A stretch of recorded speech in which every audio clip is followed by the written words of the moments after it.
Mau menyaksikan kajian Buya Yahya tanpa biaya internet? Segera pasang parabola Al-Bahjah TV di rumah Anda. Bebas biaya bulanan dan tanpa koneksi internet.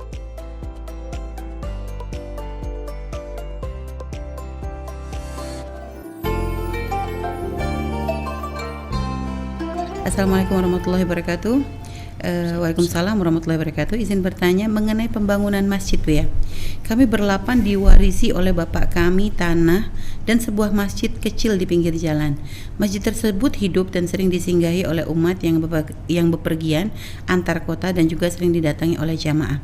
Namun karena letaknya yang pas di pinggir jalan, sering menjadi repot untuk memarkir kendaraan jamaah.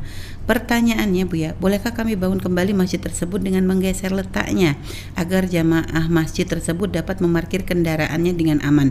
Sedangkan almarhum bapak saya pernah berpesan bahwa tetap dijaga keberadaan masjid tersebut. Dosakah kami sebagai anak jika menggeser masjid tersebut, Bu ya? Mohon solusinya.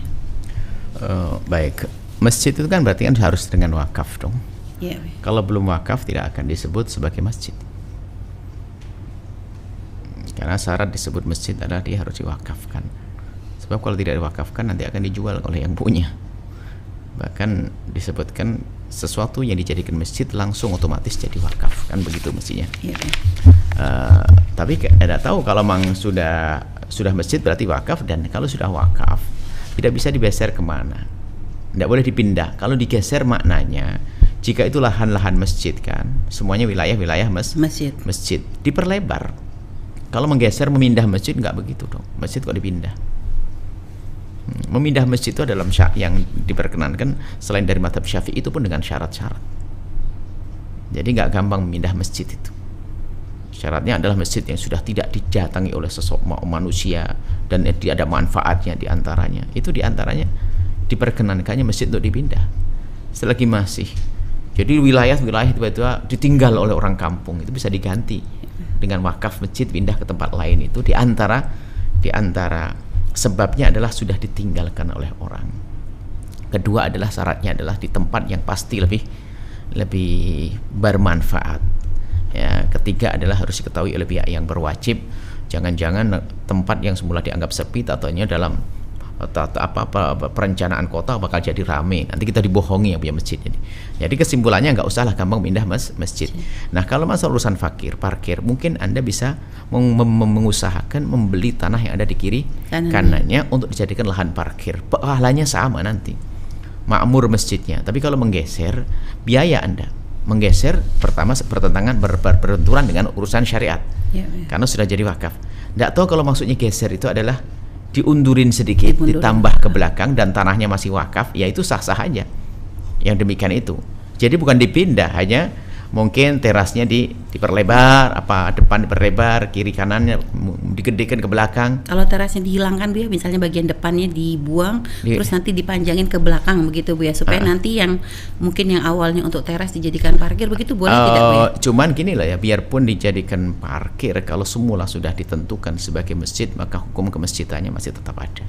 Baik, Bu ya. Yang harus perhatikan itu. Maka paling tepat adalah lebih indah adalah cari lahan yang nempel untuk dijadikan lahan parkir.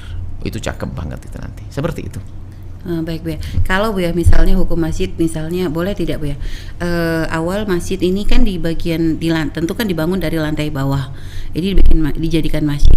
Lalu setelah itu perencanaannya adalah dinaikkan ke atas begitu, Bu ya. Sehingga akhirnya yang di bawah itu yang awalnya dipakai masjid dialihfungsikan menjadi aula atau misalnya keperluan masjid lah, Bu ya, kantor-kantor dan sebagainya. Itu hukumnya gimana, Bu ya?